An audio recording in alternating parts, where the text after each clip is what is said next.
దివ్య సంజీవిని యోగా ప్రేక్షకులకు నమస్కారం. ఈ విభాగంలో మనం చూడబోయేది ఏంటి అంటే పవర్ యోగా ఎలా చేసుకోవాలో, పవర్ యోగా చేయడం వల్ల మనకు వచ్చే బెనిఫిట్స్ ఏంటో ఇప్పుడు నేను చెప్తాను మీకు.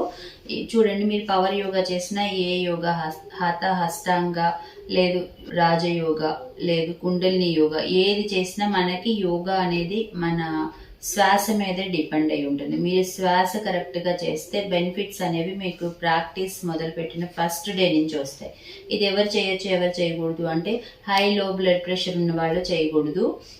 ఎవరైతే యోగా గురువు ఉన్నారో, ఇన్స్ట్రక్టర్ ఉన్నారో వాళ్ళ ముందు చేసేటట్టయితే వాళ్ళ రెస్పాన్సిబిలిటీ. మీకు మీరుగా ఎప్పుడు హై లో బ్లడ్ ప్రెషర్ ఉన్నప్పుడు పవర్ యోగా చేయకూడదు. ప్రెగ్నెంట్ వాళ్ళు చేయకూడదు. ఇంకొకటి హార్ట్ ప్రాబ్లం ఉన్న వాళ్ళు, హార్ట్ ప్రాబ్లమ్స్ ఏమున్నా కానీ పవర్ యోగా చేయకూడదు. అది మీకు యూజ్ కాదు. చేశారు అంటే అది మీరు చేయగలిగి ఉండి లేదు, ప్రాక్టీస్ ఉంటే చేయొచ్చు, కానీ తర్వాత చాలా ప్రాబ్లమ్స్ వస్తాయి. చేయకపోవడం మంచిది నా అడ్వైజ్ అయితే. ఇప్పుడు మనం అది ఎలా చేసుకోవాలి, ఇంకా ఏంటి అంటే ఎవరైతే ఆపరేషన్స్ చేసిన కొద్ది రోజుల వరకు చేయకుండా ఉంటే బెస్ట్, తర్వాత చేసుకోవచ్చు. మీరు హెల్త్ అంతా సెట్ అయిన తర్వాత చేసుకోవచ్చు. ఇంకోటి ఏంటంటే పవర్ యోగా ఎందుకు యూజ్ అవుతుంది అంటే, మీరు పవర్ యోగాలో బ్రీతింగ్ ఫాలో అవ్వకపోతే అది ఓన్లీ వెయిట్ లాస్కి మాత్రమే యూజ్ అవుతుంది, ఇంకా ఏ బెనిఫిట్స్ ఉండవు.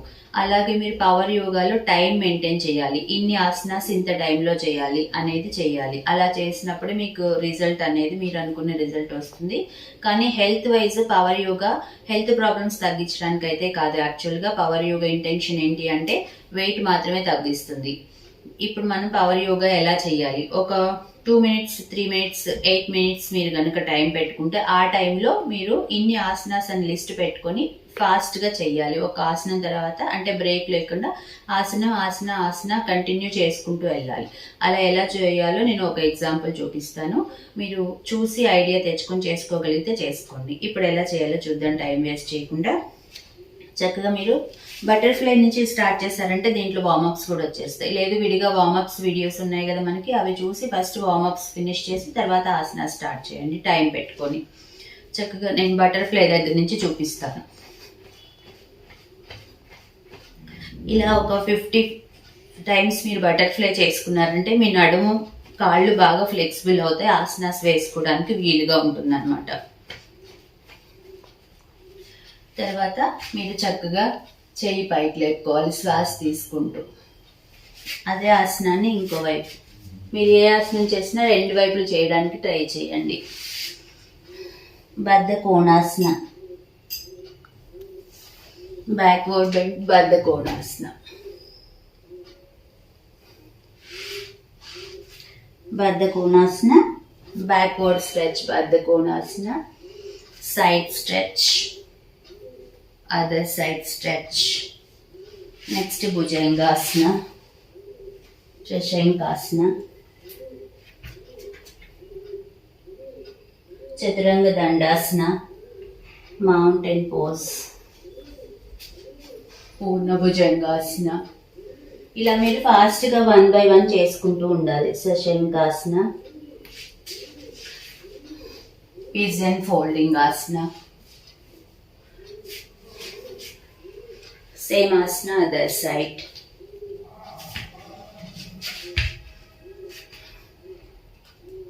Sparrow asana, mountain pose single leg, sparrow asana other leg, leg change, bhujangasana single leg folding, leg change, Vajrasana stretch, Yoga Mudrasana, Ustrasana, Yoga Mudrasana side stretch, other side stretch. Next Kapalabhati.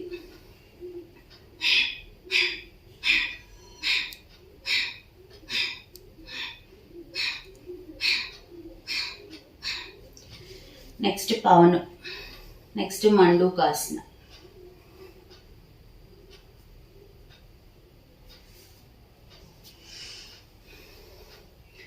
ధ్యాన ముద్ర sitting.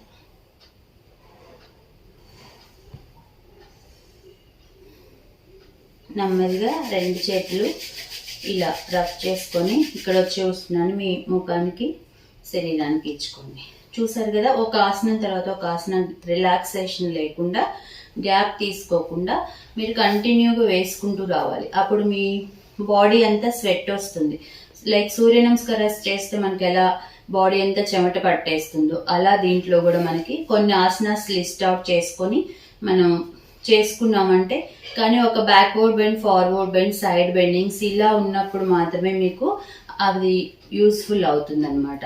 మీకు మీరుగా చేసుకోవాలంటే ఇలా మీరు ఆసనాస్ చక్కగా list out చేసుకొని ఒక ఆసనం తర్వాత ఒక ఆసనం కూర్చుకొని ఆ మాల లాంటి ఆసనాస్ అన్ని ఒకదాని తర్వాత ఒకటి వేసుకుంటూ ఉన్నారంటే మీకు రిజల్ట్ బాగా వస్తుంది. ఈ ఐడియా మీకు ఉపయోగపడుతుందని భావిస్తూ నమస్తే.